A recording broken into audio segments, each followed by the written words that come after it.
ಒಳ್ಳೆಯದು.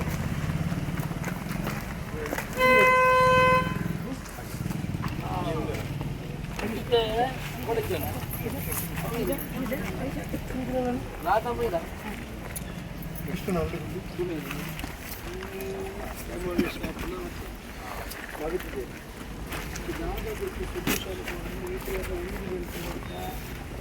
ತಹಸೀಲ್ದಾರ್ನಲ್ಲೇ ಕೊಡೋದು.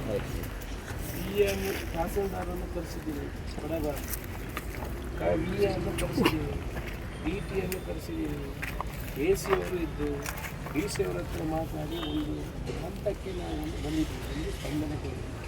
ಇದು ನನ್ನ ವಿಧಾನಸಭಾ ಕ್ಷೇತ್ರ ಅನ್ನೋ ನನ್ನ ಹೇಳಿದ್ದೀನಿ, ವಿಧಾನಸಭಾ ಕ್ಷೇತ್ರ. ಆದರೆ ನೀವು ಇಲ್ಲಿ ಬಂದು ಒಬ್ಬ ಪ್ರಜೆಗಳಿಗೆ ಯಾರಿಗಾದರೂ ಸಾಮಾನ್ಯ ಜನರಿಗೆ ಬಡವರಿಗೆ ನ್ಯಾಯ ಕೊಡೋದು ನಮ್ಮ ಧರ್ಮ. ಏನು ಯಜಮಾನ್ರೆ ಕೇಳ್ತಾ ಇದ್ದಾರೆ ಹೇಳೋದು? ಈಗ ನಿಮಗೆ 94C ಅಲ್ಲಿ ರಾಧಮ್ಮ ನೀವಲ್ಲ, ನಿಮ್ಮ ಹೆಸರಿಗೆ 94C ಅಲ್ಲಿ 8 ಸೆನ್ಸ್ 9 ಸೆನ್ಸ್ ಜಾಗ ಇದೆ. ಅದನ್ನು ನೀವು ಒಂದು ಅರ್ಜಿಗೆ ಸೈನ್ ಮಾಡಬೇಕು. ಅದನ್ನು ನಿಮಗೆ ಮಾಡಿಕೊಡುವ ಕೆಲಸವನ್ನು ಮಾಡ್ತೀವಿ.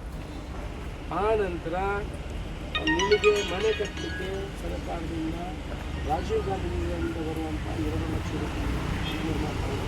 ಅದು 2-3 ತಿಂಗಳು ಆಗ್ತದೆ. ನಾಳೆನೇ ಅದು ಮಂಜೂರಾಗಿ 1 ವರ್ಷ ಒಮ್ಮೆಲೆ ಬರೋದಿಲ್ಲ. ನಿಮಗೆ ಸ್ಟೇಟ್ ಫೌಂಡೇಶನ್ಗೆ ಒಂದು ಫಸ್ಟ್ ದಾಖಲೆ ನಿಮ್ಮ ಹೆಸರಲ್ಲಿ ಮಾಡಿಕೊಡ್ತೇವೆ.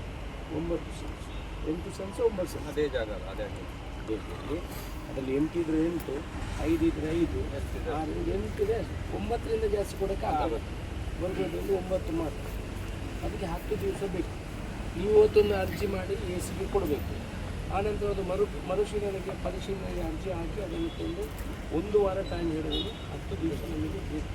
ಆ ಕಡೆ ಈ ಕಡೆ ಮತ್ತು ನೀವು ಪುನಃ ಅದನ್ನು ನಮ್ಮ ಹತ್ರ ನೀವು ಹೇಳಿದ್ದಾರೆ ಅಂತ ಹೇಳುವ 10 ದಿವಸದಲ್ಲಿ ನಿಮಗೆ ಅದನ್ನು ಮಾಡಿಕೊಡುವ ಕೆಲಸವನ್ನು ನಾವು ಮಾಡ್ತೀವಿ. ಆನಂತರ ಮನೆ ಕಟ್ಟಲಿಕ್ಕೆ 3-4 ತಿಂಗಳು 2 ಲಕ್ಷ ಬಂದರೆ ಫೌಂಡೇಶನ್ ಸ್ಟೇಜು ಎಲ್ಲ ಕಟ್ಟಲು ರೀತಿಗೆ ಬರ್ತದೆ. ಬೇಗ ಬೇಕಾದರೆ ನಿಮಗೆ ಬೇಕಾಗುವಂಥ ಇದನ್ನು ಕಟ್ಟಿಕೊಂಡು ಸ್ಟೇಜ್ ಕಟ್ಕೊಂಡು ಬರ್ಬೋದು. ನಿಮ್ಮಲ್ಲಿ ಅಲ್ಲಿ ಸುಳ್ಯದಲ್ಲಿ ಅವರಿಗೆ ಮನೆ ಕಟ್ಟಲಿಕ್ಕೆ ಆ ಜಾಗ ಅವರಿಗೆ ಅನುದಾನ ಅಲ್ಲಿಂದ ಬಂದಿಲ್ಲ ಅಂತಂದರೆ ನಾನು ಮಿನಿಸ್ಟರ್ ಹತ್ರ ಮಾತಾಡಿ, ಜಮೀರ್ ಅವ್ರ ಹತ್ರ ಮಾತಾಡಿ, ವಸತಿ ಸಚಿವರ ಹತ್ರ ಮಾತಾಡಿ ಸ್ಪೆಷಲ್ ಕೇಸಲ್ಲಿ ನಿಮಗೆ ಒಂದು ಮನೆ ಕೊಡಿಸುವಂಥ ಕೆಲಸವನ್ನು ಮಾಡ್ತೀನಿ. ಇದಕ್ಕೆ ನೀವು ಒಪ್ಪಬೇಕು. ಇದಕ್ಕಿಂತ ಹೆಚ್ಚು ನಾನು ಮಾಡಲಿಕ್ಕೆ ಏನೂ ಸಾಧ್ಯ ಇಲ್ಲ. ಅದಕ್ಕೆ ನಿಮ್ಮ ಜಾಗ ನಿಮ್ಮ ಹೆಸರಿಗೆ ಆಗ್ತದೆ. ಮನೆ ಕಟ್ಟಲಿಕ್ಕೆ 2 ಲಕ್ಷ ರೂಪಾಯಿ ಅಂದಾಜು ದುಡ್ಡು ಬರ್ತದೆ. ಅದಕ್ಕೆ ನೀವು ಒಪ್ಪಿ ಇದನ್ನು ಸರಿ ಅಂತ ಹೇಳಿದರೆ ಇನ್ನು ಅಧಿಕಾರಿಗಳನ್ನು ಕರೆದು ಕೂಡ ನಿಮಗೆ ಭರವಸೆಯನ್ನು ಕೊಡುವಂಥ ಕೆಲಸವನ್ನು AC ತಹಸೀಲ್ದಾರ್ ಭರವಸೆಯನ್ನು ಕೊಡುವ ಕೆಲಸ ಮಾಡ್ತೀನಿ. ಜವಾಬ್ದಾರಿಯನ್ನು ನಾನು ತಗೊಳ್ತೀನಿ. ಆಮೇಲೆ ಆಗ್ತದೆ. ಈಗ 500 ಜನ ಅಲ್ಲಿ ಕಾಯ್ತಾರೆ, ಅಲ್ಲಿ ಬೇಗ ಹೋಗಬೇಕು. ಒಂದು ಬೊಂಡಕ್ಕೆ ಹೋಗಪ್ಪ, ಏನಾದರೂ ಕುಡಿಲಿಕ್ಕೆ ಬೊಂಡ ಅನ್ಯಾಯ ಮಾಡಿದ್ದಾರೆ ಅವ್ರ ವಿರುದ್ಧ ಏನು ಕ್ರಮ? ಕರೆಂಟಿಂದು ಆರ್ಡ್ರ್ ಕೊಟ್ಟು ಹೇಳಿ ನಮ್ಮೊಂದು ಶೆಟ್ ಇದೆ ಅದಕ್ಕೊಂದು ಕರೆಂಟಿಂದು ನಾವೊಂದು ಮೊಬೈಲ್ ಚಾರ್ಜ್ ಮಾಡೋಕ್ಕೆ ಮಸಾಲೆ ಕಡೆ ಕರೆಂಟ್ ಬೇಕಲ್ಲ, ನಾಳೆನೇ ಕೊಡಲಿಕ್ಕೆ ಆಗೋದಿಲ್ಲ. 1 ದಿವಸ 2 ದಿವಸ ಇದೆ ಅವರಿಗೆ ಕರೆಂಟ್ ಎಲ್ಲ ಏನು ತಪ್ಪು ಮಾಡಿದ್ದಾರಲ್ಲ ಅವ್ರ ವಿರುದ್ಧ ನೋಡಿ.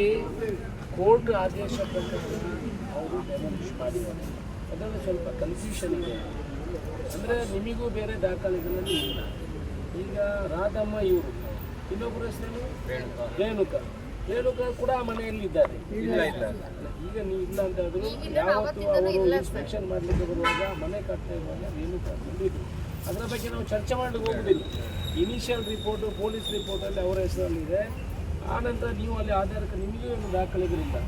ಆಧಾರ್ ಕಾರ್ಡು ವೋಟರ್ ಐಡಿ ಬಿಟ್ಟರೆ ನಿಮ್ಮ ಹತ್ರ ಯಾವ ದಾಖಲೆಗಳು ಆ ಜಾಗಕ್ಕೆ ಇಲ್ಲ. ಆದರೂ ನೀವು ಬಡವರು ಅನ್ನುವ ದೃಷ್ಟಿಕೋನ ಇಟ್ಕೊಂಡು ನೀವು ಅಲ್ಲಿ ಮನೆ ಇದೆ ಅಂತ ನಾನು ಅಧಿಕಾರಿಗಳಿಗೆಲ್ಲ ಹೇಳಿ ಅದನ್ನು ಮಾಡಿಕೊಡಬೇಕು. ಇಲ್ಲ ಅಂತಾದರೆ ನಾನು ನಿಮ್ಮ ಜೊತೆ ಬಂದು ಸೈಕ್ ಕೊಡ್ತೇನೆ ಅಂತ ಅಂತ ಹೇಳಿದೆ. ನಾನು ಬರ್ತೇನೆ ನಿಮ್ಮ ಜೊತೆ. ತಹಸೀಲ್ದಾರ್ ಮನೆ ಮುಂದೆ, ಪುತ್ತೂರು AC ಕಚೇರಿಯಲ್ಲ, ತಹಸೀಲ್ದಾರ್ ಕಚೇರಿ ಮನೆ ಮುಂದೆ ತಹಸೀಲ್ದಾರ್ ಕಚೇರಿ ನಾನು ಕೂಡ ತೋರಿಸ್ತೇನೆ. ಅದರಿಂದ ನಿಮಗೆ ಜಾಗ ನಿಮ್ಮ ಹೆಸರಿಗೆ ಮಾಡಿಕೊಡ್ತೇವೆ. ಮನೆ ಕಟ್ಟಲಿಕ್ಕೆ ನೀವು ಇನ್ನೂ ಕೂಡ ಹಾಗೆ ಆಗಬೇಕು, ಹೀಗೆ ಆಗಬೇಕು, ನಿಮ್ಮಂಥದ್ದೇ ಒಂದು ನೀವು ಕಂಡೀಷನ್ಗಳನ್ನು ಹಾಕಬಾರ್ದು. ತೊಂದರೆ ಆಗಿದೆ ನಿಮ್ಮಂದರೆ ನಿಮ್ಮ ಜಾಗ ನಿಮ್ಮ ಹೆಸರಿಗೆ ಆಗ್ತದೆ. ಅದನ್ನು ನೀವು ಮಾಡಿಕೊಂಡು ಒಳ್ಳೆಯ ಜೀವನವನ್ನು ಮಾಡಿ. ಓಕೆ, ಅದು 10-15 ಸೆಂಟ್ಸ್ ಇನ್ನೊಂದು ಅಷ್ಟು ಅಂತ ಹೇಳಿದ್ರೆ ಮ್ಯಾಕ್ಸಿಮಮ್ 9 ಸೆನ್ಸ್. ಫಿಕ್ಸಿಂಗ್ ಮಾಡಿದ್ದೀರಿ ಮ್ಯಾಕ್ಸಿಮಮ್ ಅರ್ಜಿಯಲ್ಲಿ ಆಗೋದು 9 ಸೆನ್ಸ್, ಅದಕ್ಕಿಂತ ಜಾಸ್ತಿ ಆಗೋದಿಲ್ಲ. ಮುಂದೆ ಬರುವಾಗ ನೀವು ಕೃಷಿ ಮಾಡಿದರೆ ಅದನ್ನು ಮಾಡ್ಕೊಳ್ಬೋದು, ನಿಮಗೆ ಬಿಟ್ಟರೆ. ಈಗ ನಿಮಗೆ ಕೊಟ್ಟಿರುವಂಥ ಅರ್ಜಿಯಲ್ಲಿ ನಿಮಗೆ ಸಿಗೋದು 9 ಸೆನ್ಸ್ ಸೀರಿಯಸ್ ಕಡಿಮೆ ಸಿಗೋದು. ಗೊತ್ತಾಯ್ತಾ? ಇದಕ್ಕೆ ಒಪ್ಪಿಗೆನಾ ನಿಮ್ಮದು? ಒಪ್ಪಿಗೆ ಯಜಮಾನ್ರೆ, ಒಪ್ಪಿಗೆ? ನೀವು ಇವಾಗ ನಾವೇನು ನೀವು ಮಗಲ್ಲ, ಒಪ್ಪಿಗೆ. ಇನ್ನೊಬ್ಬರು ನಿನ್ನ ಹತ್ರ ಅಲ್ಲ, ಒಪ್ಪಿಗೆ. ಸರಿ ಗೊತ್ತಲ್ಲ ಗ್ಯಾಸ್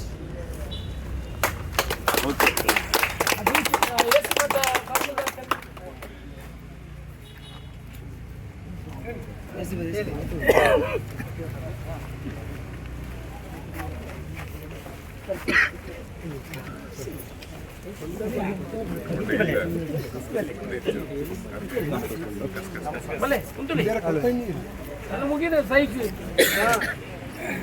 ಪ್ರತಿಪಣ್ಣ ಹಚ್ಚಿ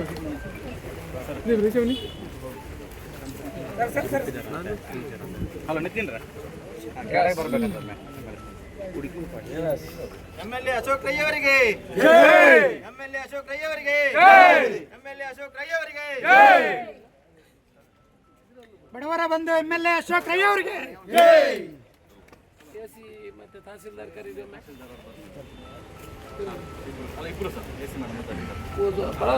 ಕಡಬ ತಹಸೀಲ್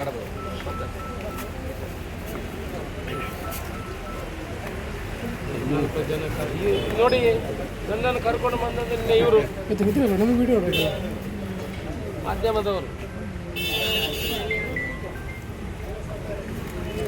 ಸ್ವಲ್ಪ ಪ್ರತಿಭಟನೆ ಮೇಘ ಪಾಲೆತ್ತಾಡಿ ಅವರು ನಿನ್ನೆ ನನ್ನನ್ನು ಬಂದು ಇಲ್ಲಿಗೆ ಬಡವರು ಕೂತಿದ್ದಾರೆ, ಅವರಿಗೆ ನ್ಯಾಯ ಕೊಡುವಂಥ ಕೆಲಸ ನೀವು ಮಾಡಬೇಕು, ನಿಮ್ಮ ಕೈಯಲ್ಲಿ ಆಗ್ತದೆ ಅಂತ ಹೇಳಿದವರು ಮೇಘ ಪಾಲೆತ್ತಾಡಿ ಅವರು ಹೇಳಿ ಮಾಧ್ಯಮದವರು ನನ್ನನ್ನು ಇಲ್ಲಿ ಕರ್ಕೊಂಡು ಬಂದಿದ್ದಾರೆ.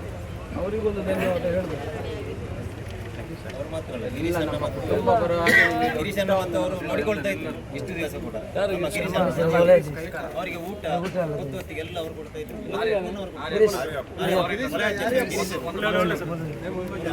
ವಿಚಾರಿಸ್ತಾ ಇದ್ರು ಅವರು ಡೈಲಿ ಇಲ್ಲೇ ಅವರನ್ನು ಅಬ್ಸರ್ವ್ ಮಾಡ್ತಾ ಇದ್ರು. ಹೊತ್ತಿಗೆ ಅವ್ರಿಗೆ ಏನು ಬೇಕು ಎಲ್ಲ ಕೇಳ್ತಾ ಇದ್ರು. ಅವ್ರಿಗೆ ಕೂರಿಸಿರಲ್ಲ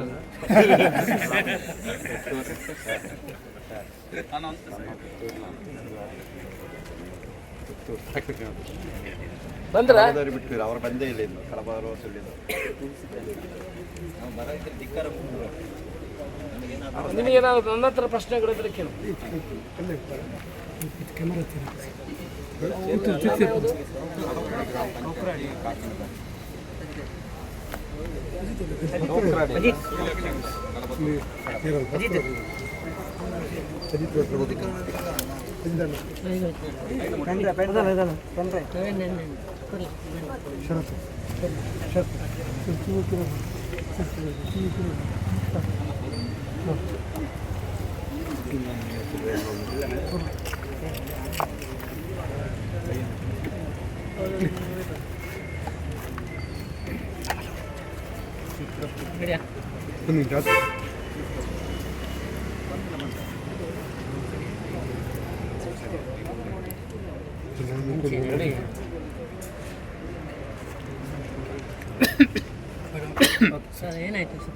ಕಡಬ ತಾಲೂಕಿನ ಸುಳ್ಯ ವಿಧಾನಸಭಾ ಕ್ಷೇತ್ರದ ಕೌಕ್ರಾಡಿ ಎಂಬ